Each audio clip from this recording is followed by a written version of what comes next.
Mr. Speaker, Mr. Vice President, members of Congress, honored guests, my fellow Americans. We are fortunate to be alive at this moment in history.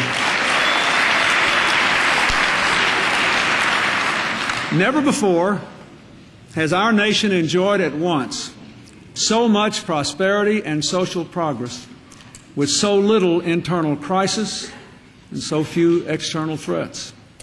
Never before have we had such a blessed opportunity and therefore such a profound obligation to build the more perfect union of our founders' dreams. We began the new century with over 20 million new jobs, the fastest economic growth in more than 30 years, the lowest unemployment rates in 30 years, the lowest poverty rates in 20 years, the lowest African American and Hispanic unemployment rates on record, the first back-to-back surpluses in 42 years, and next month America will achieve the longest period of economic growth in our entire history.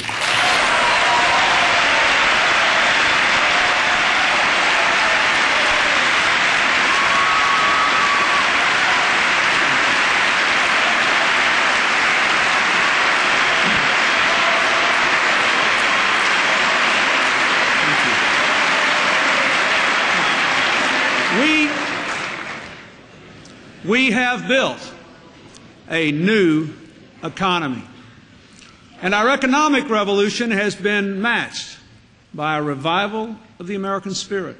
Crime down by 20% to its lowest level in 25 years. Teen births down 7 years in a row. Adoptions up by 30%. Welfare rolls cut in half to their lowest levels in 30 years. My fellow Americans, the state of our union is the strongest it has ever been.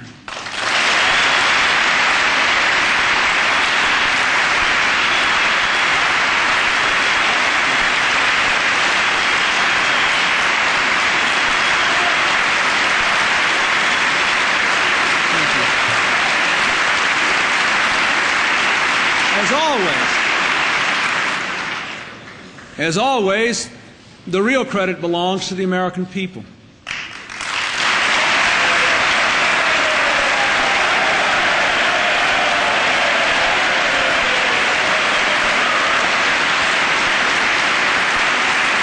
But my gratitude also goes to those of you in this chamber who have worked with us to put progress over partisanship. 8 years ago, it was not so clear to most Americans there would be much to celebrate in the year 2000. Then our nation was gripped by economic distress, social decline, political gridlock. The title of a best-selling book that year asked, "America, what went wrong?" In the best traditions of our nations, Americans determined to set things right. We restored the vital center, replacing outmoded ideologies with a new vision anchored in basic, enduring values. Opportunity for all, responsibility from all, a community of all Americans. We reinvented government, transforming it into a catalyst for new ideas that stress both opportunity and responsibility, and give our people the tools they need to solve their own problems. With the smallest federal workforce in 40 years, we turned record deficits into record surpluses and doubled our investment in education. We cut crime with 100,000 community police and the Brady Law, which has kept guns out of the hands of 500,000 criminals.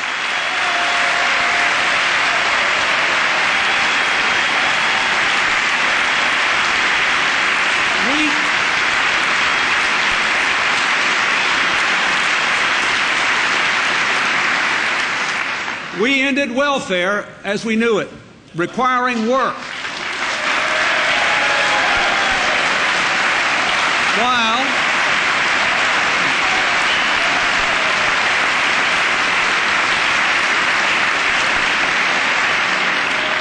requiring work while protecting health care and nutrition for children, and investing more in child care, transportation, and housing to help their parents go to work.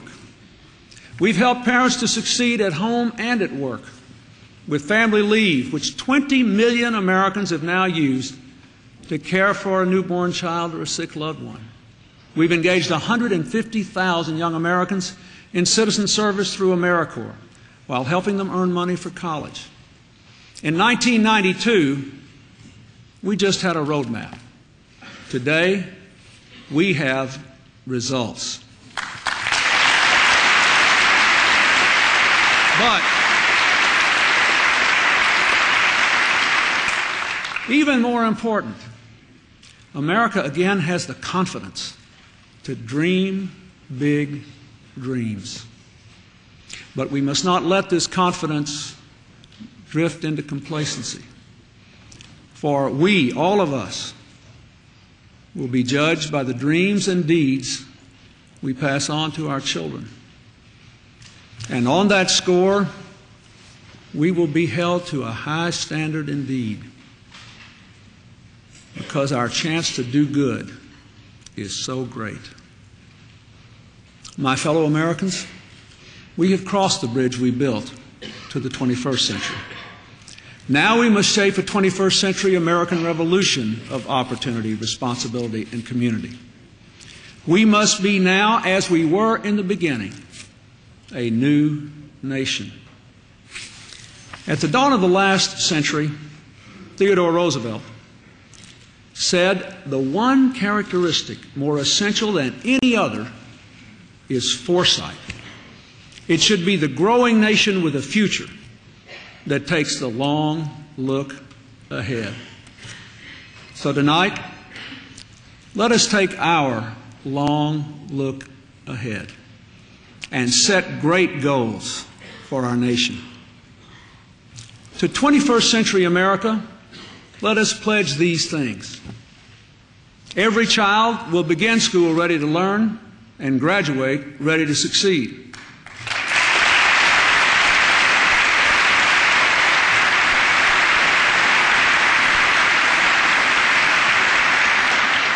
Every family will be able to succeed at home and at work, and no child will be raised in poverty.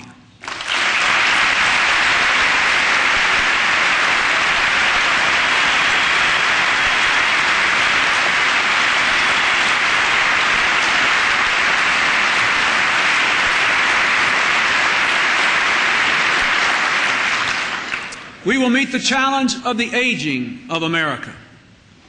We will assure quality, affordable health care at last for all Americans.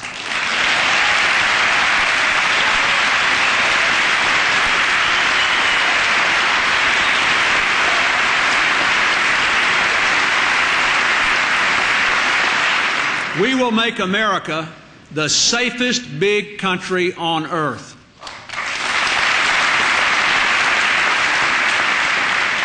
We will pay off our national debt for the first time since 1935. We will bring prosperity to every American community. We will reverse the course of climate change and leave a safer, cleaner planet. America will lead the world towards shared peace and prosperity in the far frontiers of science and technology. And we will become at last what our founders pledged us to be so long ago: one nation under God, indivisible, with liberty and justice for all.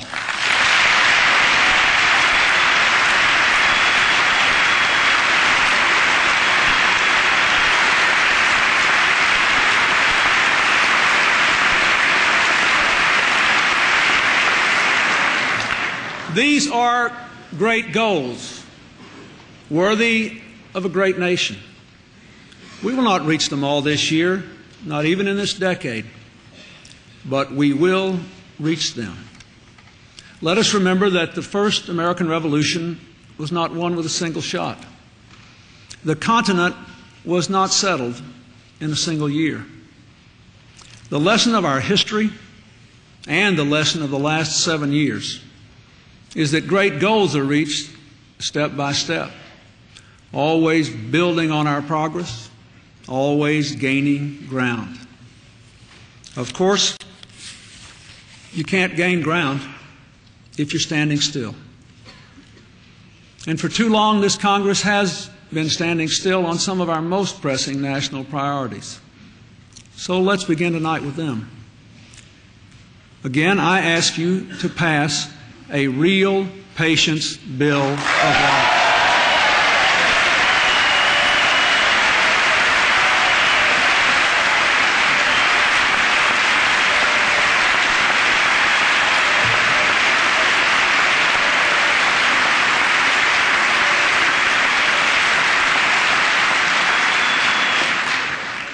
I ask you to pass common sense gun safety legislation.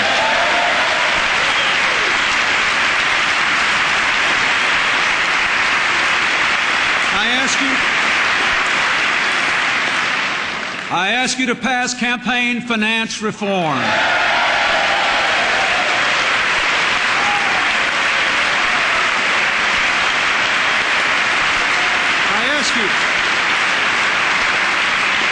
I ask you to vote up or down on judicial nominations and other important appointees.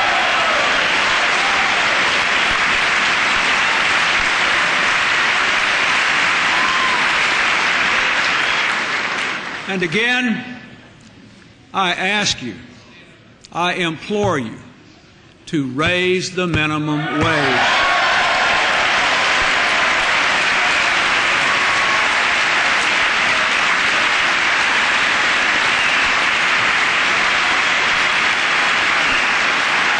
Now, 2 years ago,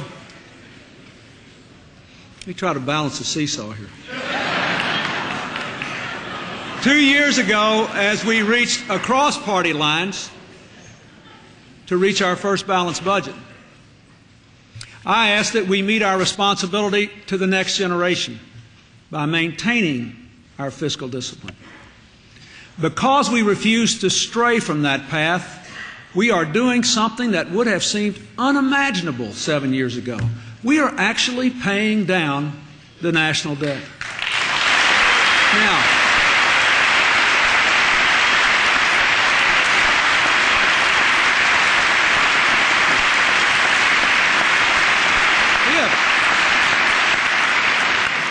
if we stay on this path, we can pay down the debt entirely in just 13 years now and make America debt-free for the first time since Andrew Jackson was president in 1835.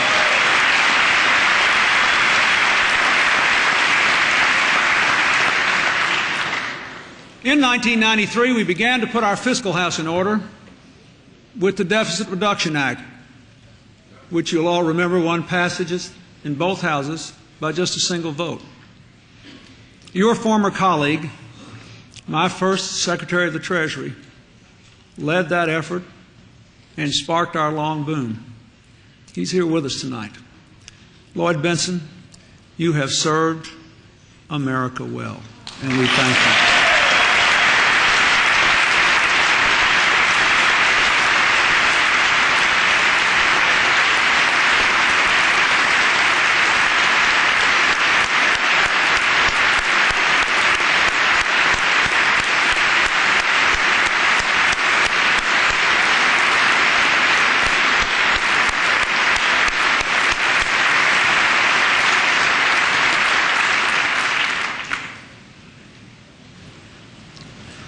Beyond paying off the debt, we must ensure that the benefits of debt reduction go to preserving two of the most important guarantees we make to every American: Social Security and Medicare.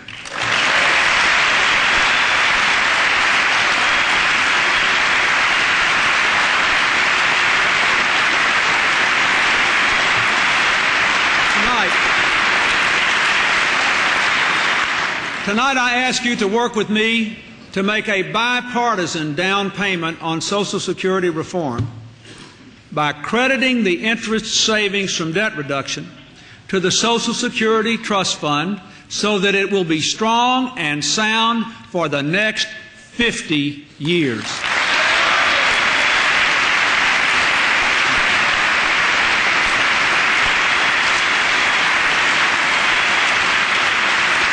But this is just the start of our journey. We must also take the right steps toward reaching our great goals. First and foremost, we need a 21st century revolution in education guided by our faith that every single child can learn.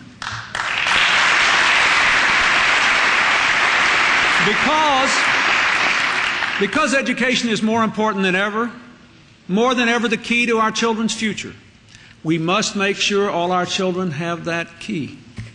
That means quality preschool and after school, the best trained teachers in the classroom, and college opportunities for all our children.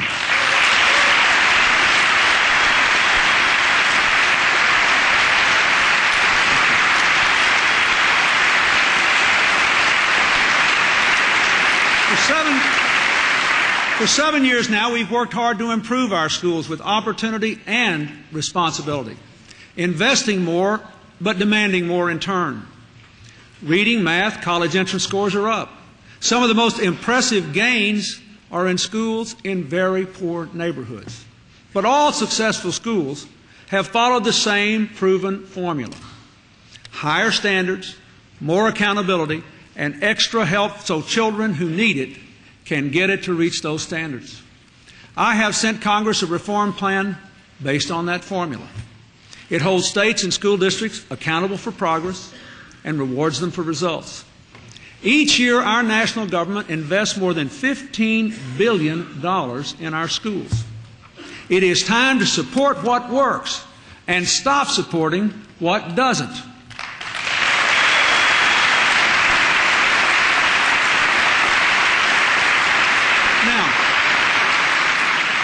As we demand more from our schools, we should also invest more in our schools.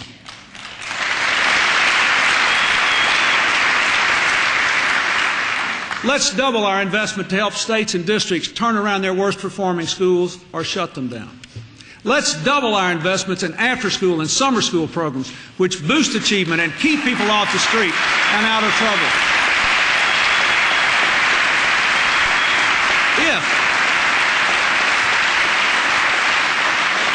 If we do this, we can give every single child in every failing school in America, everyone, the chance to meet high standards.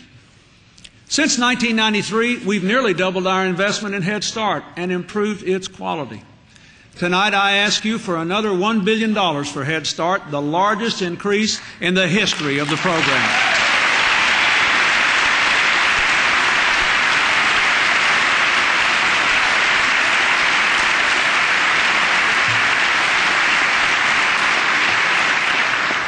We know that children learn best in smaller classes with good teachers. For 2 years in a row, Congress has supported my plan to hire 100,000 new qualified teachers to lower class size in the early grades. I thank you for that, and I ask you to make it 3 in a row.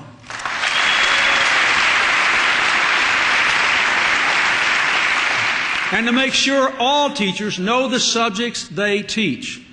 Tonight I propose a new teacher quality initiative to recruit more talented people into the classroom, reward good teachers for staying there, and give all teachers the training they need.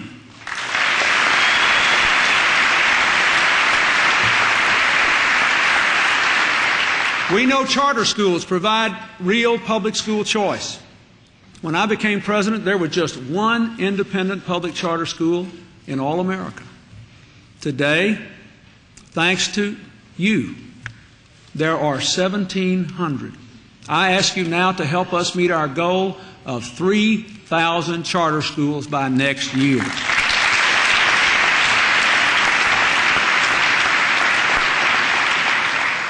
We know we must connect all our classrooms to the Internet, and we're getting there. In 1994, only 3% of our classrooms were connected. Today, with the help of the Vice President's E-Weight program, more than half of them are. And 90% of our schools have at least one Internet connection. But we cannot finish the job when a third of all our schools are in serious disrepair. Many of them have walls and wires so old they're too old for the Internet. So tonight I propose to help 5,000 schools a year make immediate and urgent repairs, and again to help build or modernize 6,000 more to get students out of trailers and into high-tech classrooms.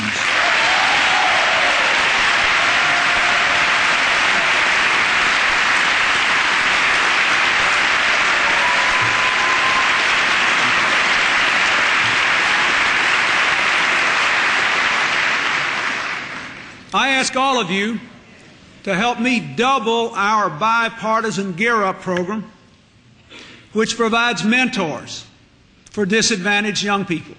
If we double it, we can provide mentors for 1.4 million of them. And let's also offer these kids from disadvantaged backgrounds the same chance to take the same college test prep courses wealthier students use to boost their test scores.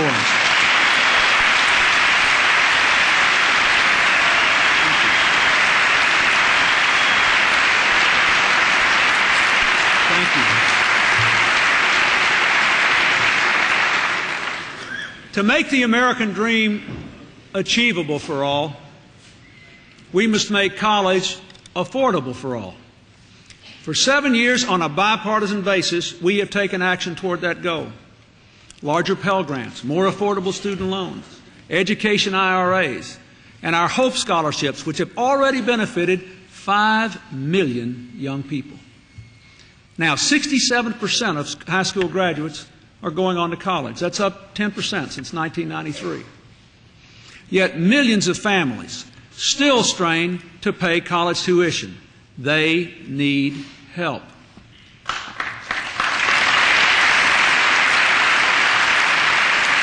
So I propose a landmark $30 billion college opportunity tax cut, a middle-class tax deduction for up to $10,000 in college tuition costs.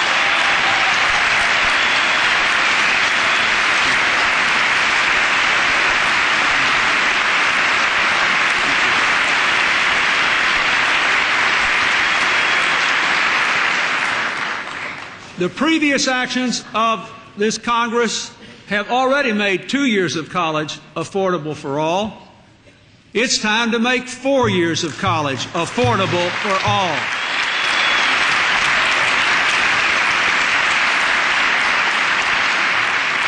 If we take all these steps, we'll move a long way toward making sure every child starts school ready to learn and graduates ready to succeed.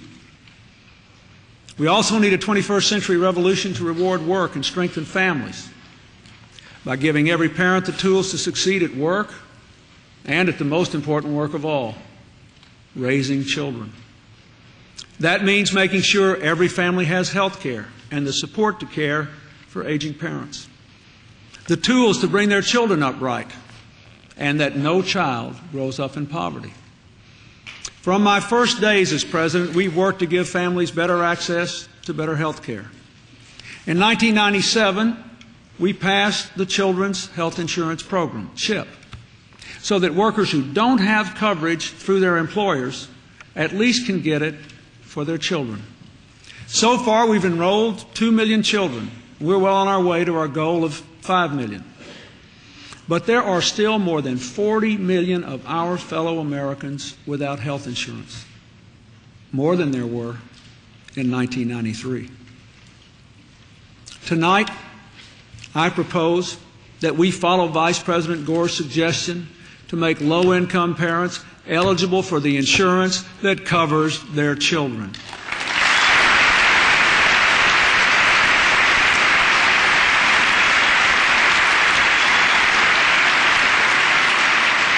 Together with our Children's Initiative, think of this, together with our Children's Initiative, this action would enable us to cover nearly a quarter of all the uninsured people in America. Again, I want to ask you to let people between the ages of 55 and 65, the fastest growing group of uninsured, buy into Medicare. And this year I propose to give them a tax credit to make that choice an affordable one. I hope you will support that as well.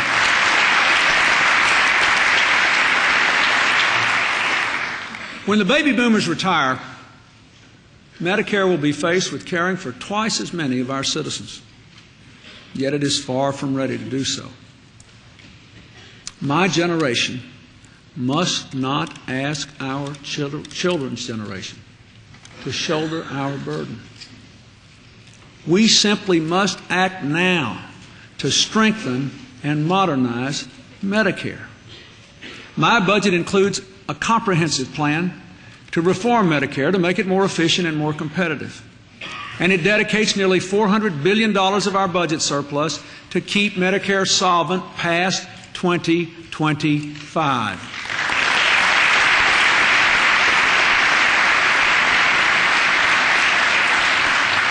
And at long last, it also provides funds to give every senior a voluntary choice of affordable coverage for prescription drugs.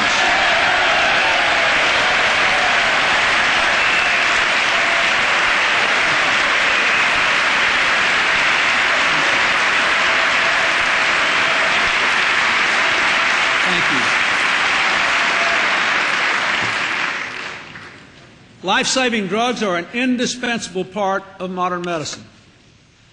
No one creating a Medicare program today would even think of excluding coverage for prescription drugs.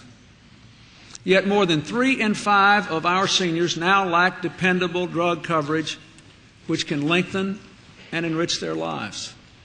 Millions of older Americans who need prescription drugs the most pay the highest prices for them. In good conscience, we cannot let another year pass without extending to all our seniors this lifeline of affordable prescription drugs.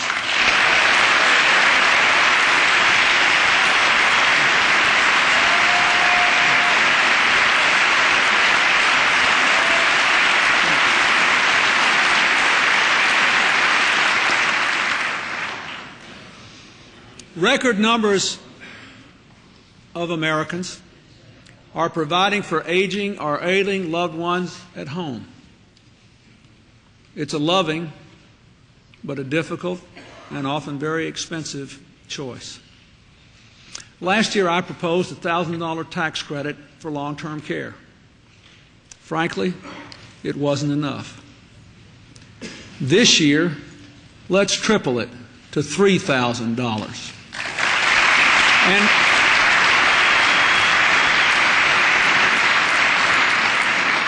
But this year, let's pass it.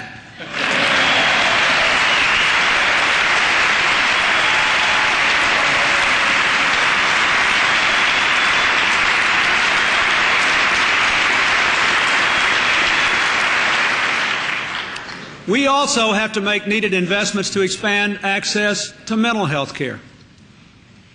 I want to take a moment to thank the person who led our first White House conference on mental health last year and who for 7 years has led all our efforts to break down the barriers to decent treatment of people with mental illness. Thank you, Tipper Gore.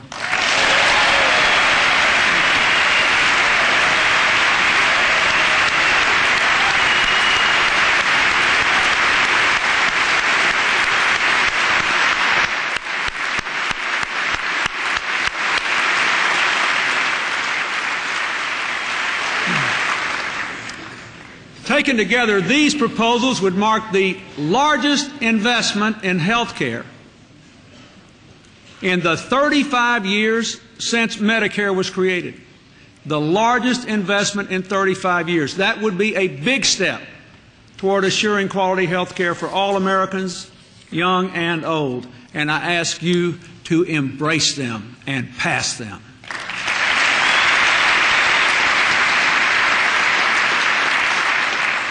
We must also make investments that reward work and support families. Nothing does that better than the Earned Income Tax Credit, the EITC.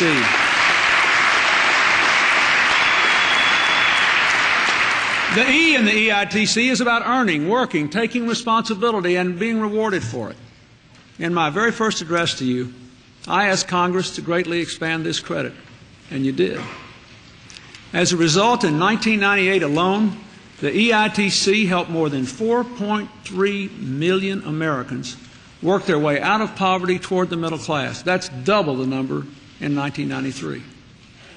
Tonight I propose another major expansion of the EITC to reduce the marriage penalty, to make sure it rewards marriage as it rewards work, and also to expand the tax credit for families that have more than 2 children. It punishes people with more than 2 children today. Our proposal would allow families with 3 or more children to get up to $1,100 more in tax relief. These are working families. Their children should not be in poverty.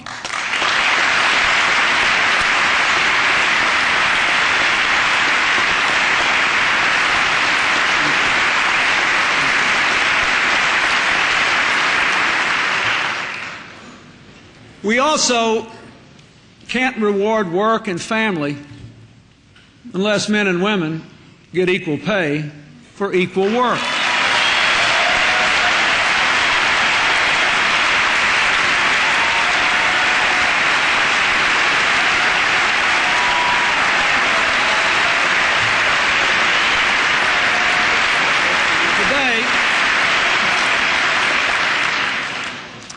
Today, the female unemployment rate is the lowest it has been in 46 years. Yet women still only earn about 75 cents for every dollar men earn. We must do better by providing the resources to enforce present equal pay laws, training more women for high-paying, high-tech jobs, and passing the Paycheck Fairness Act.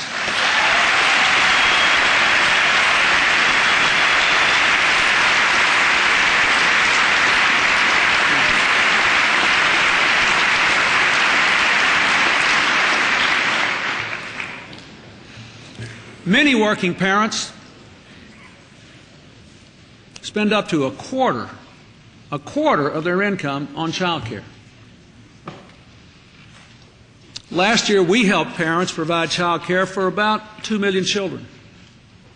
My child care initiative before you now, along with funds already secured in welfare reform, would make child care better, safer, and more affordable for another 400,000 children. I ask you to pass that. They need it out there in America. For hard-pressed middle-income families, we should also expand the child care tax credit. And I believe strongly we should take the next big step and make that tax credit refundable for low-income families.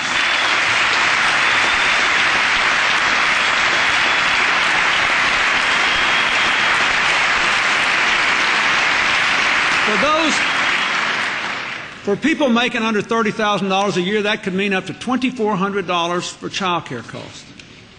You know, we all say we're pro-work and pro-family.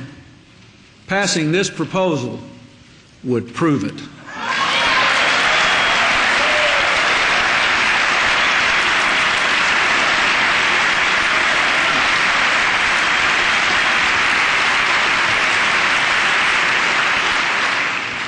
Tens of millions of Americans live from paycheck to paycheck.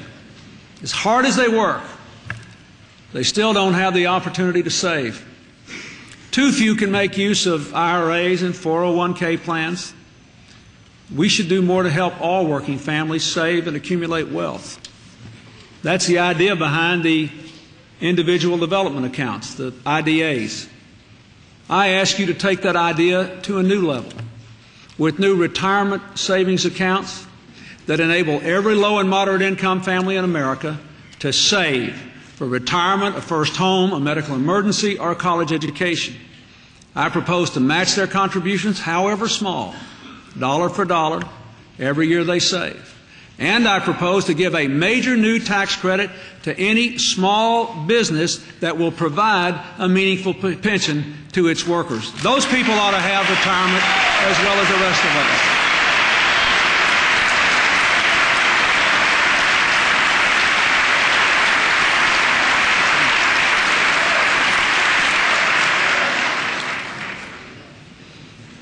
Nearly 1 in 3 American children grows up without a father.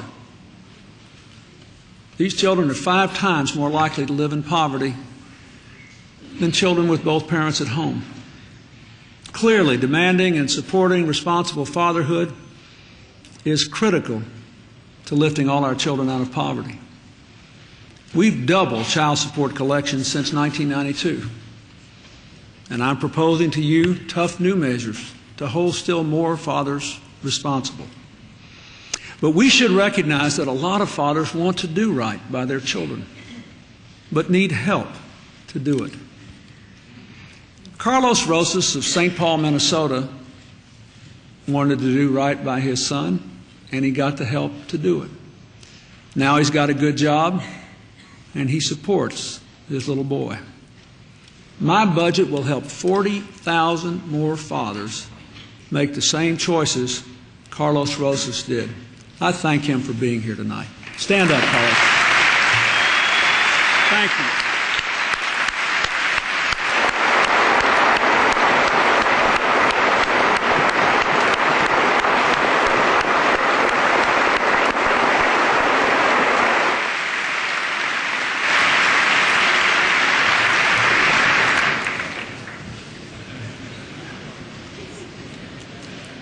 If there is any single issue on which we should be able to reach across party lines, it is in our common commitment to reward work and strengthen families. Just remember what we did last year. We came together to help people with disabilities keep their health insurance when they go to work. And I thank you for that. Thanks to overwhelming bipartisan support from this Congress, we have improved foster care. We've helped those young people who leave it when they turn 18.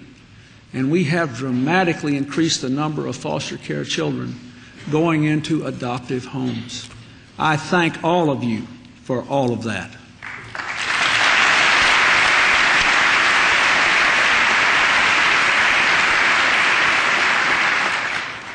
Of course, I am forever grateful to the person who has led our efforts from the beginning and who's worked so tirelessly for children and families for 30 years now, my wife, Hillary, and I thank her.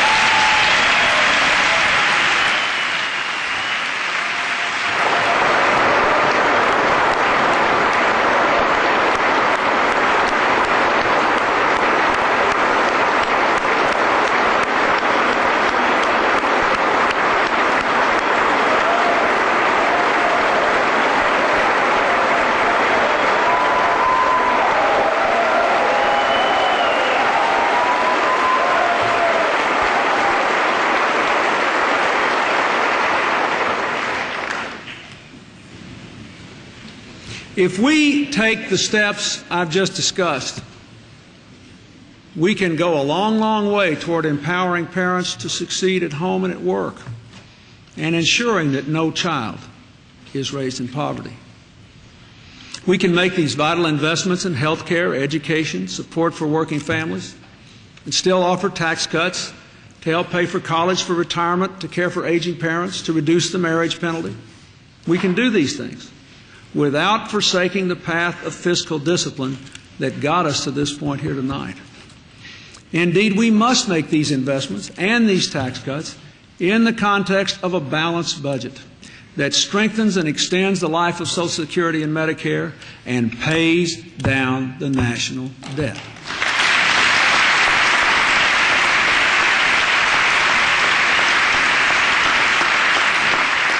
Crime in America has dropped for the past 7 years. That's the longest decline on record. Thanks to a national consensus we helped to forge on community police, sensible gun safety laws, and effective prevention. But nobody here, nobody in America believes we're safe enough. So again, I ask you to set a higher goal. Let's make this country the safest big country in the world. Now, last fall, Congress supported my plan to hire, in addition to the 100,000 community police we've already funded, 50,000 more concentrated in high-crime neighborhoods. I ask your continued support for that. Soon after the Columbine tragedy, Congress considered common-sense gun legislation to require Brady background checks at the gun shows, child safety locks for new handguns, and a ban on the importation of large-capacity ammunition clips. With courage and a tie-breaking vote for the Vice President, the Senate faced down the gun lobby, stood up to the American people, and passed this legislation. But the House failed to follow suit. Now, we have all seen what happens when guns fall into the wrong hands. Daniel Mauser was only 15 years old when he was gunned down at Columbine. He was an amazing kid, straight-A student, a good skier. Like all parents who lose their children, his father Tom has borne unimaginable grief. Somehow he has found the strength to honor his son by transforming his grief into action. Earlier this month, he took a leave of absence from his job to fight for tougher gun safety laws. I pray that his courage and wisdom will at long last move this Congress to make common sense gun legislation the very next order of business. And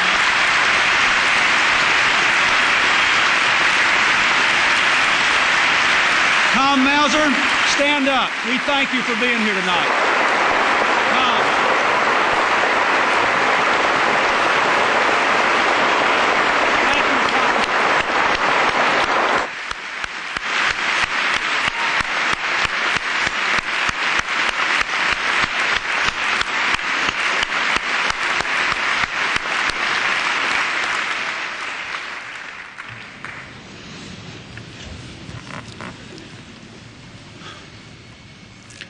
We must strengthen our gun laws and enforce those already on the books better.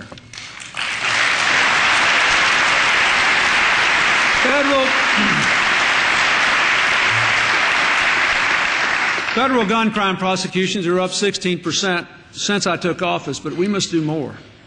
I propose to hire more federal and local gun prosecutors and more ATF agents to crack down on illegal gun traffickers and bad apple dealers. And we must give them the enforcement tools that they need, tools to trace every gun and every bullet used in every gun crime in the United States. I ask you to help us do that.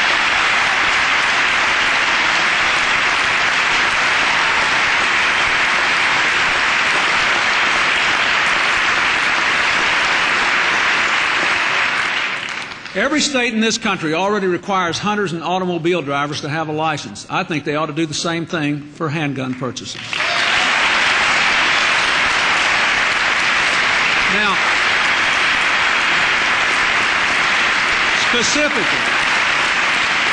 specifically, I propose a plan to ensure that all new handgun buyers must first have a photo license from their state showing they passed a Brady background check and a gun safety course before they get the gun. I hope you'll help me pass that in this Congress.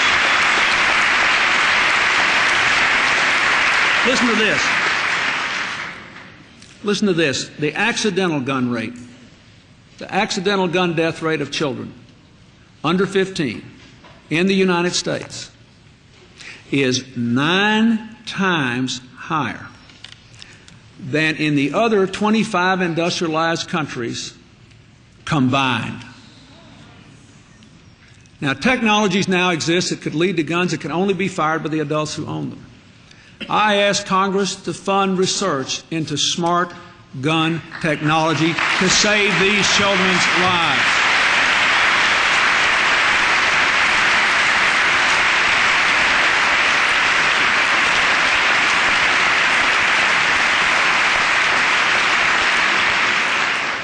I ask responsible leaders in the gun industry to work with us on smart guns and other steps to keep guns out of the wrong hands to keep our children safe. You know, every parent I know worries about the impact of violence in the media on their children. I want to begin by thanking the entertainment industry for accepting my challenge to put voluntary ratings on TV programs and video and internet games. But frankly, the ratings are too numerous, diverse, and confusing to be really useful to parents.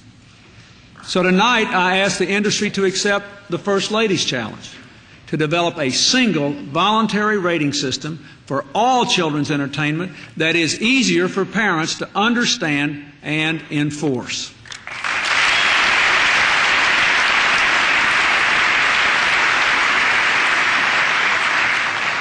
The steps I outline will take us well on our way to make America the safest big country in the world. Now, to keep our historic economic expansion going, the subject of a lot of discussion in this community and others, I believe we need a 21st century revolution to open new markets, start new businesses, hire new workers right here in America, in our inner cities, poor rural areas, and Native American reservations.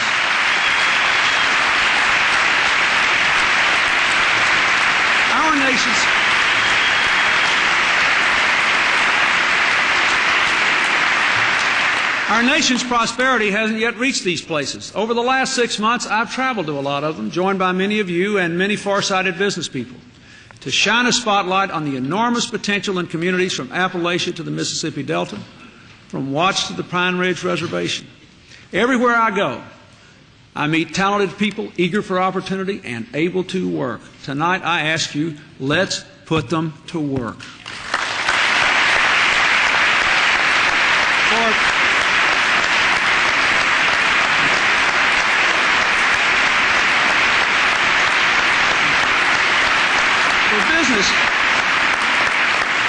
For business, it's a smart thing to do. For America, it's the right thing to do. And let me ask you something. If we don't do this now, when in the wide world will we ever get around to it? So, I ask Congress to give businesses the same incentives to invest in America's new markets they now have to invest in markets overseas. Tonight, I propose a large new markets tax credit and other incentives to spur $22 billion in private sector capital to create new businesses and new investments in our inner cities and rural areas.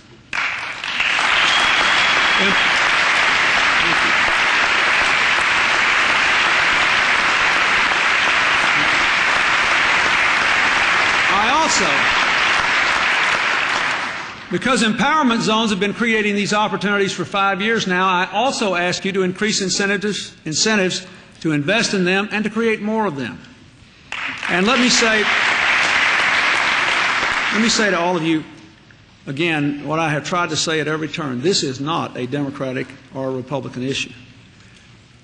Giving people a chance to live their dreams is an American issue.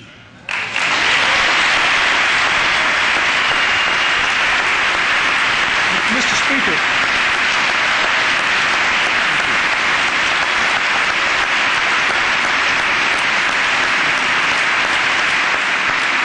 Speaker,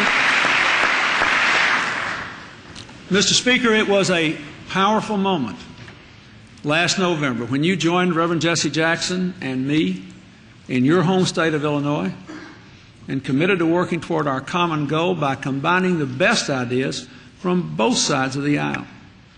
I want to thank you again and to tell you, Mr. Speaker, I look forward to working with you. This is a worthy joint endeavor. Thank you.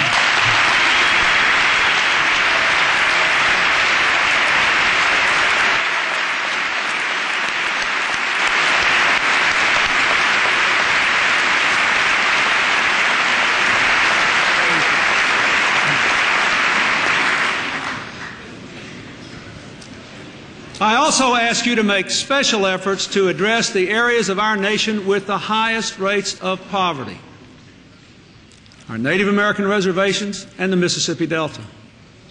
My budget includes a $110 million initiative to promote economic development in the Delta, and $1 billion to increase economic opportunity, health care, education, and law enforcement for our Native American communities. Now, in this new century,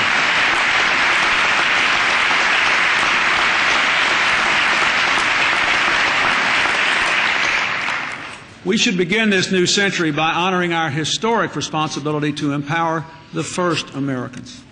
And I want to thank tonight the leaders and the members from both parties who have expressed to me an interest in working with us on these efforts. They are profoundly important. There's another part of our American community in trouble tonight, our family farmers. When I signed the Farm Bill in 1996, I said there was great danger. It would work well in good times, but not in bad. Well, droughts, floods, and historically low prices have made these times very bad for the farmers. We must work together to strengthen the farm safety net, invest in land conservation, and create some new markets for them by expanding our programs for bio-based fuels and products. Please, they need help. Let's do it together.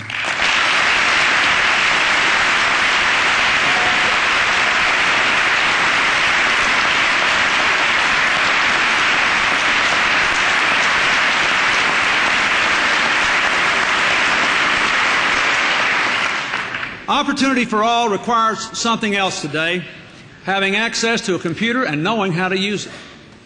That means we must close the digital divide between those who've got the tools and those who don't. Now,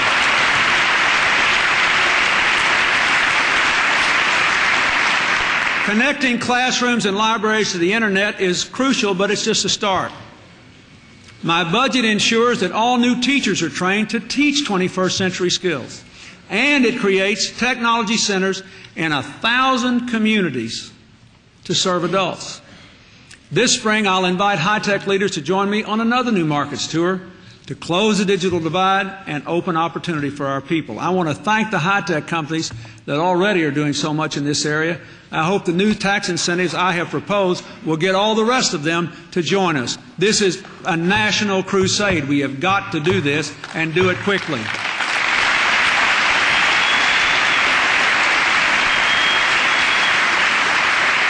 Now, again, I say to you, these are steps, but step by step, we can go a long way toward our goal of bringing opportunity to every community.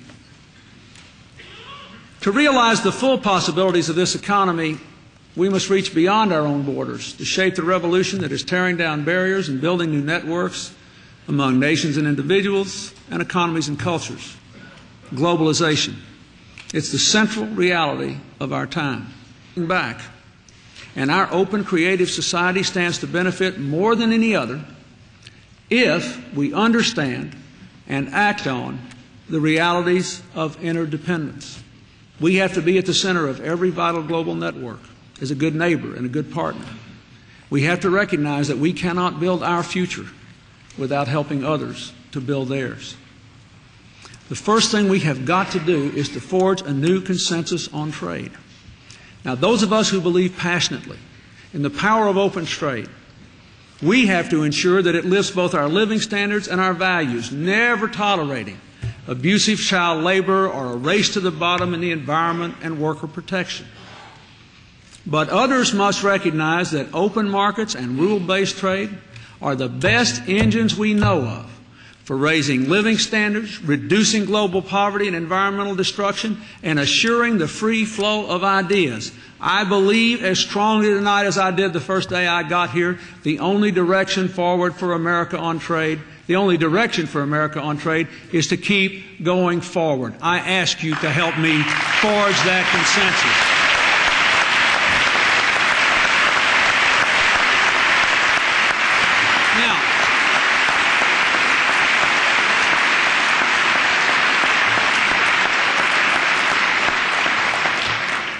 We have to make developing economies our partners in prosperity. That's why I would like to ask you again to finalize our groundbreaking African and Caribbean Basin trade initiatives.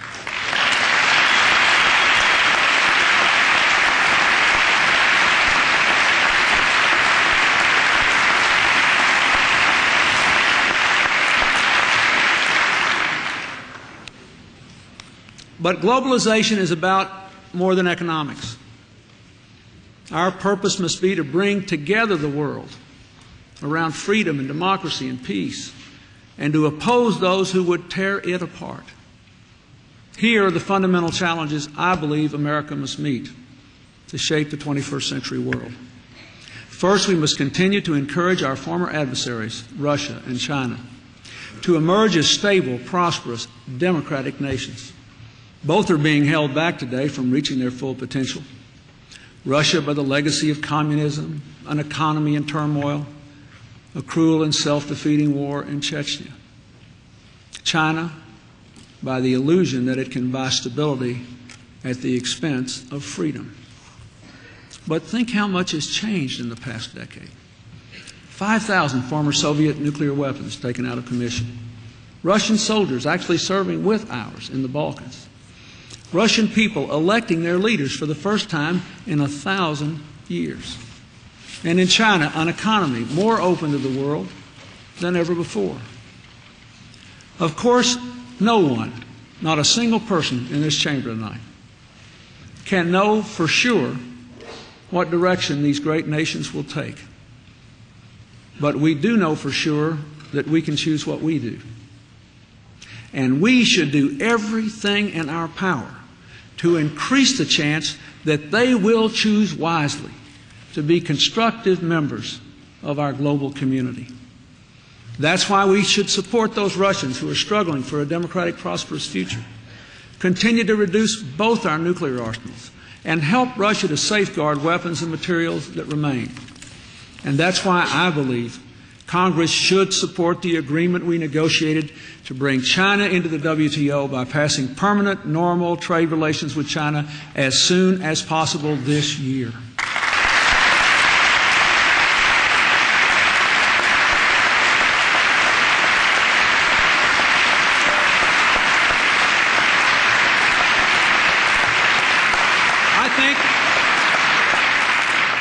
I think you ought to do it for two reasons. First of all, our markets are already open to China. This agreement will open China's markets to us. And second, it will plainly advance the cause of peace in Asia and promote the cause of change in China. No, we don't know where it's going. All we can do is decide what we're going to do. But when all is said and done, we need to know we did everything we possibly could to maximize the chance that China will choose the right future.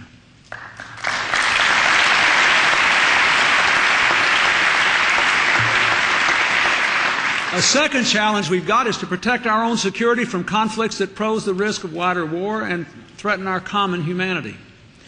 We can't prevent every conflict or stop every outrage. But where our interests are at stake and we can make a difference, we should be and we must be peacemakers.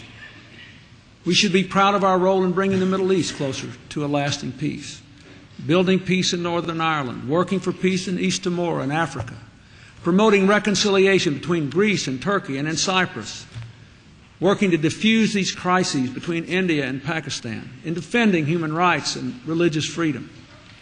And we should be proud of the men and women of our armed forces and those of our allies who stopped the ethnic cleansing in Kosovo, enabling 1 million people to return to their homes.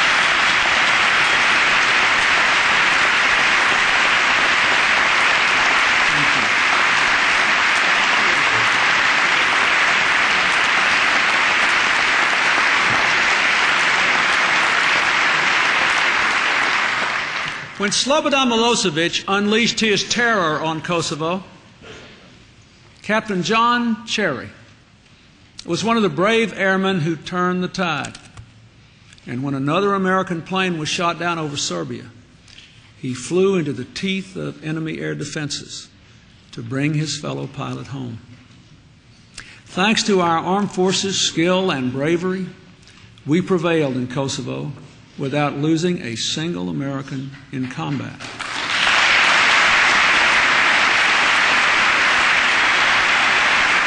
I want to introduce Captain Cherry to you. We honor Captain Cherry, and we promise you, Captain, we'll finish the job you began. Stand up so we can see you.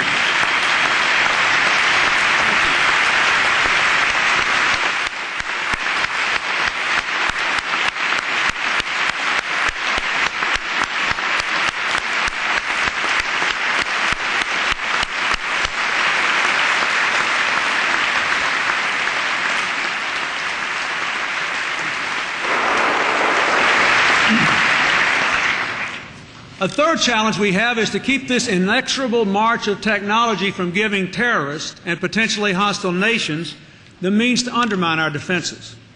Keep in mind the same technological advances that have shrunk cell phones to fit in the palms of our hands can also make weapons of terror easier to conceal and easier to use.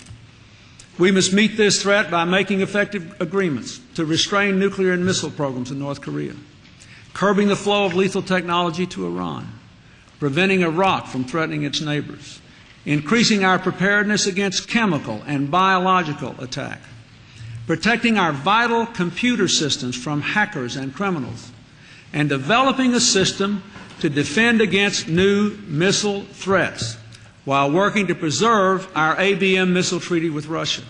We must do all these things. I predict to you, when most of us are long gone, but sometime in the next 10 to 20 years, the major security threat this country will face will come from the enemies of the nation state, the narco-traffickers and the terrorists and the organized criminals who will be organized together, working together with increasing access to ever more sophisticated chemical and biological weapons. And I want to thank the Pentagon and others for doing what they're doing right now to try to help protect us and plan for that so that our defenses will be strong. I ask for your support so they can succeed.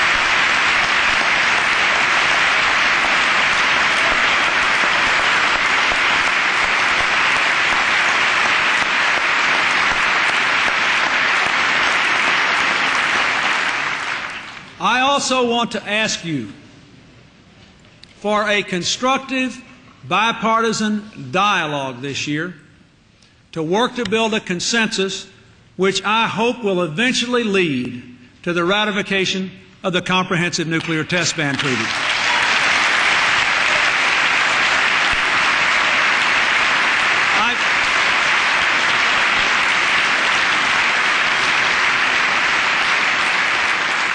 I hope we can also have a constructive effort to meet the challenge that is presented to our planet by the huge gulf between rich and poor. We cannot accept a world in which part of humanity lives on the cutting edge of a new economy and the rest live on the bare edge of survival. I think we have to do our part to change that with expanded trade, expanded aid, and the expansion of freedom. This is interesting. From Nigeria to Indonesia, more people got the right to choose their leaders in 1999 than in 1989 when the Berlin Wall fell. We've got to stand by these democracies, including and especially tonight, Colombia, which is fighting narco-traffickers for its own people's lives and for our children's lives. I have proposed a strong 2-year package to help Colombia win this fight. I want to thank the leaders in both parties in both houses for listening to me and the President of Colombia about it. We have got to pass this. I want to ask your help. A lot is riding on it. And it's so important for the long-term stability of our country and for what happens in Latin America. I also want you to know I'm going to send you new legislation to go after what these drug barons value the most, their money, and I hope you'll pass that as well. Now,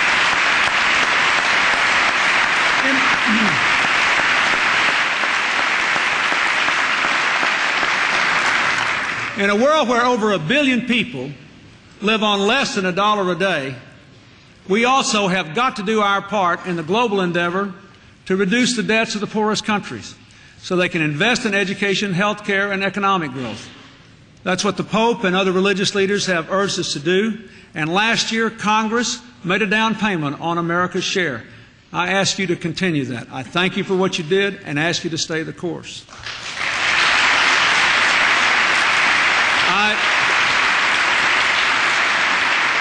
I also want to say that America must help more nations to break the bonds of disease. Last year in Africa, 10 times as many people died from AIDS as were killed in wars. 10 times. The budget I give you invests $150 million more in the fight against this and other infectious killers. And today I propose a tax credit to speed the development of vaccines for diseases like malaria, TB, and AIDS. I ask the private sector and our partners around the world to join us in embracing this cause. We can save millions of lives together, and we ought to do it.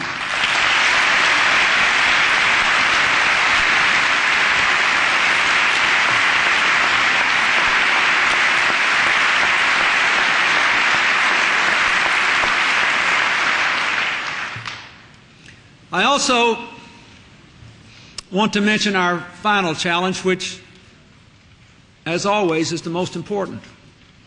I ask you to pass a national security budget that keeps our military the best trained and best equipped in the world with heightened readiness and 21st century weapons, which raises salaries for our servicemen and women, which protects our veterans, which fully funds the diplomacy that keeps our soldiers out of war, which makes good on our commitment to our UN dues and arrears. I ask you to pass this budget.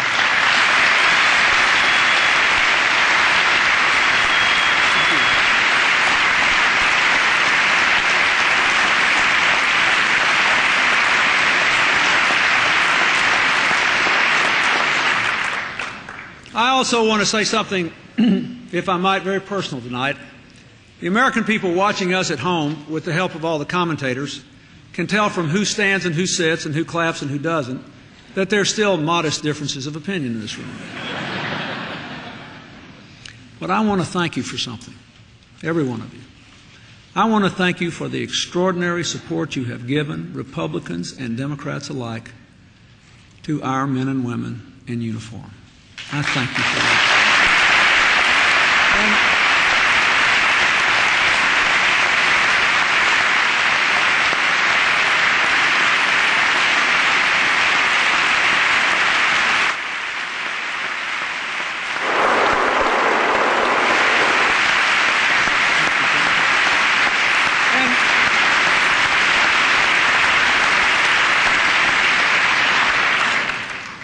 I also want to thank especially two people. First, I want to thank our Secretary of Defense, Bill Cohen, for symbolizing our bipartisan commitment to national security. Thank you,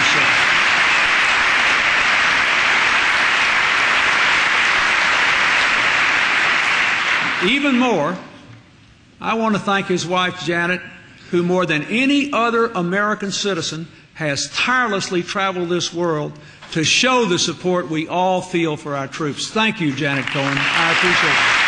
Thank you.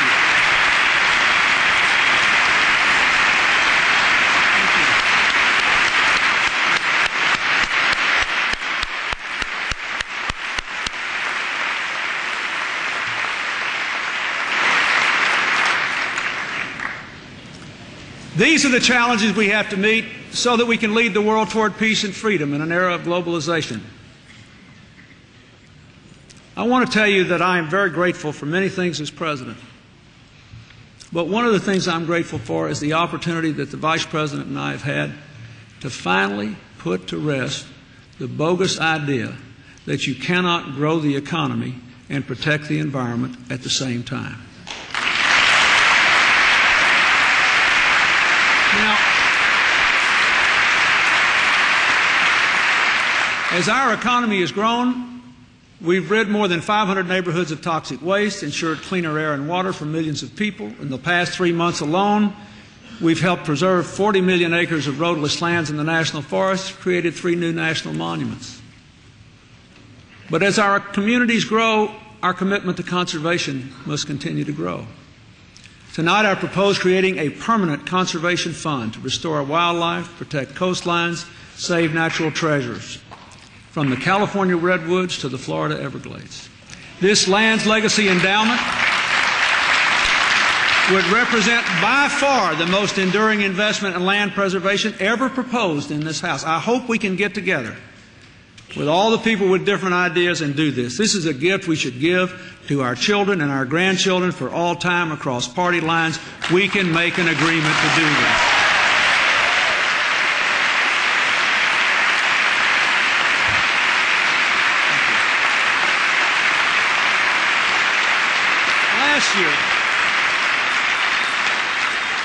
Last year, the Vice President launched a new effort to make communities more livable. Liberal? No. Wait a minute. I got a punchline now. That's this year's agenda. Last year was livable, right? That's what Senator Lott's going to say in the commentary afterward. To make our communities more livable. This is big business. This is a big issue. What does that mean? You ask anybody that lives in an unlivable community, and they'll tell you. They want their kids to grow up next to parks, not parking lots. The parents don't want to have to spend all their time stalled in traffic when they could be home with their children. Tonight, I ask you to support new funding for the following things to make American communities more livable. One, I've done pretty well with this speech, but I can't say that, right?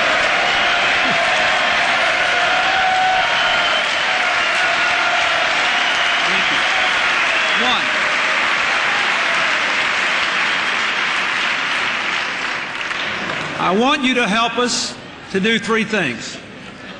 We need more funding for advanced transit systems. We need more funding for saving open spaces in places of heavy development. And we need more funding. This ought to have bipartisan appeal. We need more funding for helping major cities around the Great Lakes protect their waterways and enhance their quality of life. We need these things. And I want you to help us.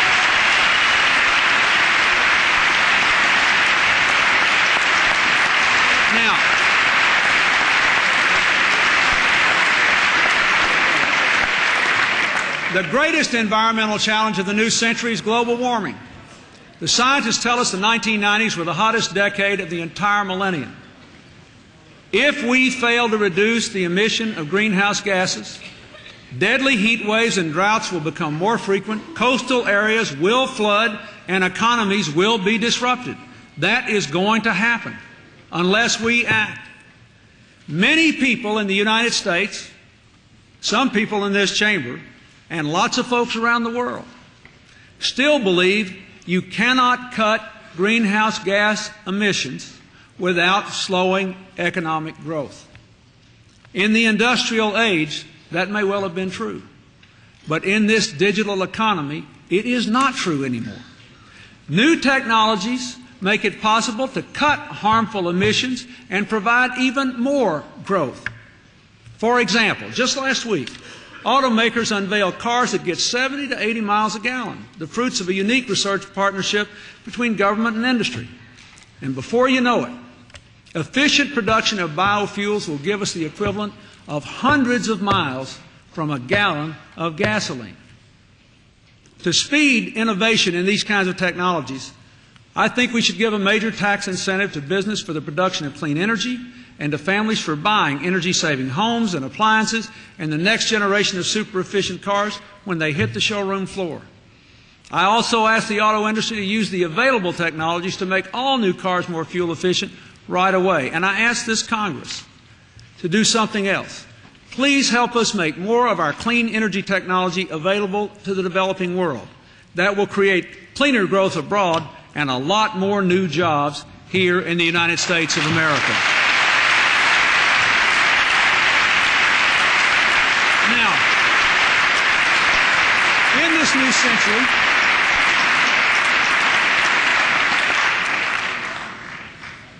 century, innovations in science and technology will be key not only to the health of the environment, but to miraculous improvements in the quality of our lives and advances in the economies.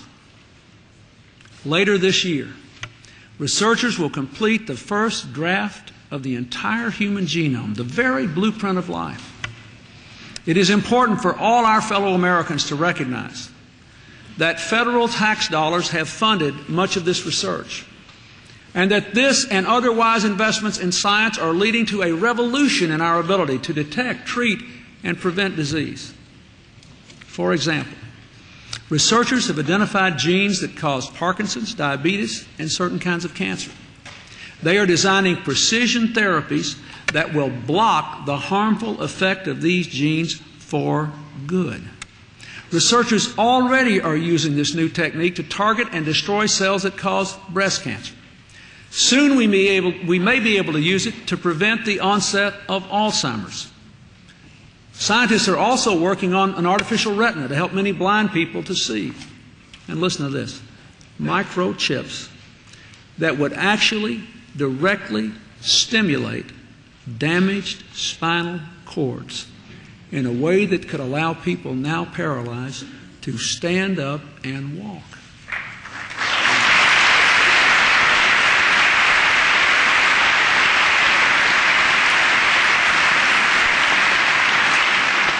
These kinds of innovations are also propelling our remarkable prosperity. Information technology only includes 8% of our employment, but now accounts for 1/3 of our economic growth, along with jobs that pay, by the way, about 80% above the private sector average. Again, we ought to keep in mind government-funded research brought supercomputers, the Internet, and communication satellites into being. Soon, researchers will bring us devices that can translate foreign languages as fast as you can talk. Materials 10 times stronger than steel at a fraction of the weight. And this is unbelievable to me. Molecular computers the size of a teardrop with the power of today's fastest supercomputers. To accelerate the march of discovery across all these disciplines in science and technology, I ask you to support my recommendation of an unprecedented $3 billion in the 21st Century Research Fund, the largest increase in civilian research in a generation. We owe it to our future.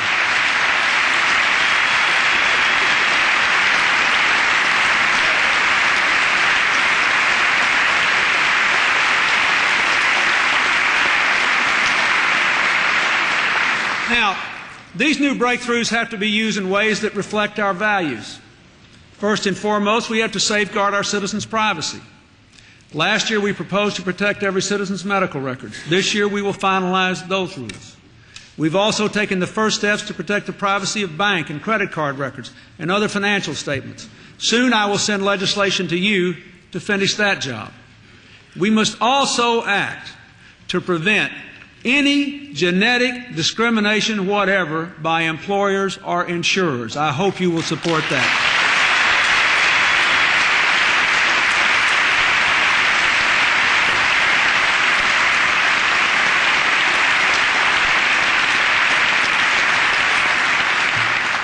These steps will allow us to lead toward the far frontiers of science and technology. They will enhance our health, the environment, the economy in ways we can't even imagine today.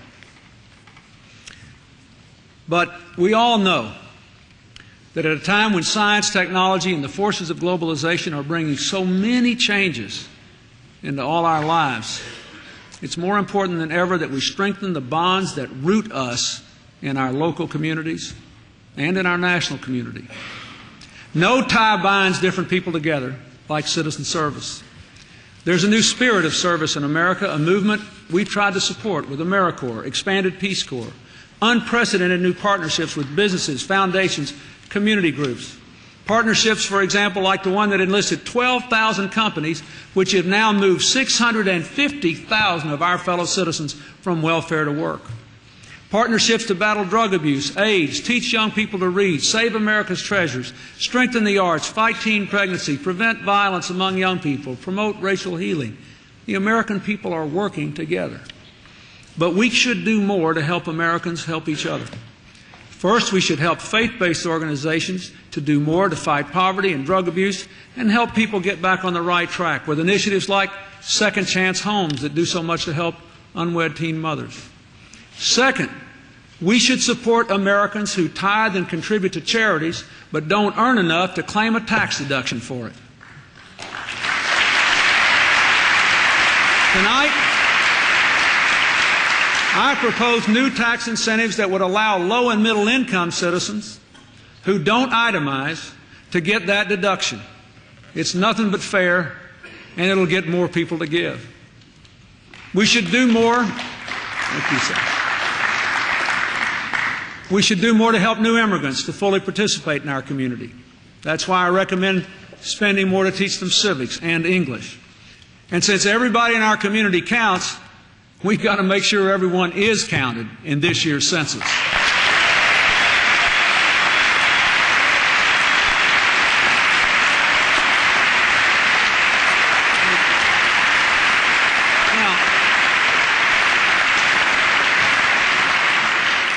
Within 10 years, just 10 years, there will be no majority race in our largest state of California.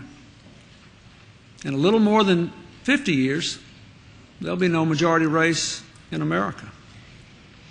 In a more interconnected world, this diversity can be our greatest strength. Just look around this chamber. Look around. We have members in this Congress from virtually every racial, ethnic, and religious background. And I think you would agree that America is stronger because of it.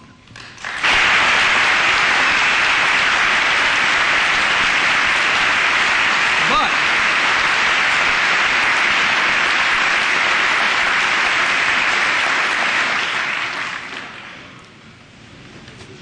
you also have to agree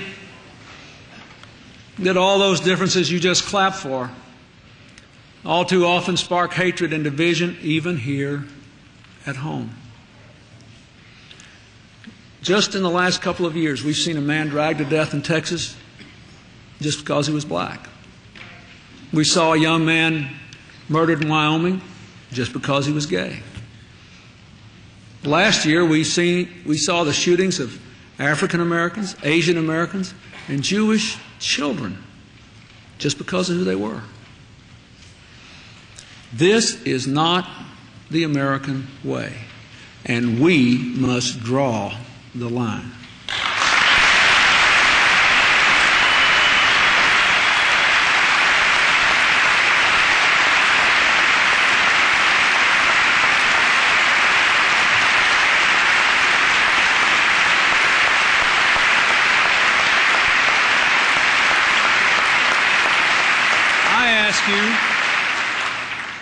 I ask you to draw that line by passing without delay the Hate Crimes Prevention Act and the Employment Non-Discrimination Act.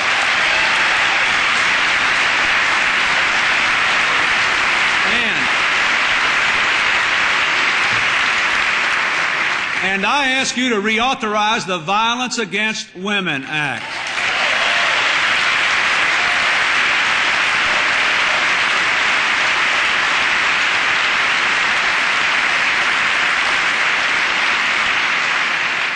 Finally, tonight I propose the largest ever investment in our civil rights laws for enforcement, because no American should be subjected to discrimination in finding a home, getting a job, going to school, or securing a loan. Protections in law should be protections in fact.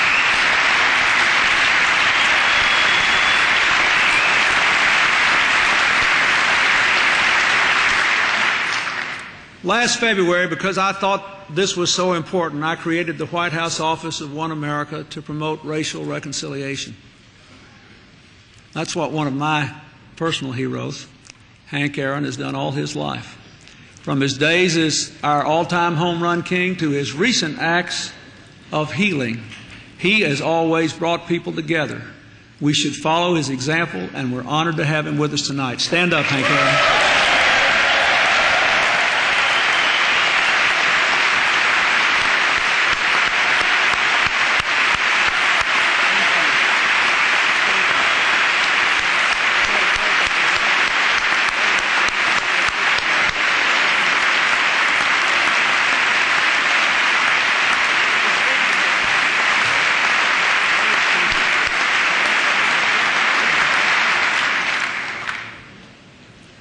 I just want to say one more thing about this, and I want every one of you to think about this next time you get mad at one of your colleagues on the other side of the aisle. This fall at the White House, Hillary had one of her Millennium dinners, and we had this very distinguished scientist there who was an expert in this whole work in the human genome. And he said that we are all, regardless of race, genetically 99.9% the same. Now, you may find that uncomfortable when you look around here. But it is worth remembering. We can laugh about this, but you think about it. Modern science has confirmed what ancient faiths have always taught. The most important fact of life is our common humanity. Therefore, we should do more than just tolerate our diversity. We should honor it and celebrate it.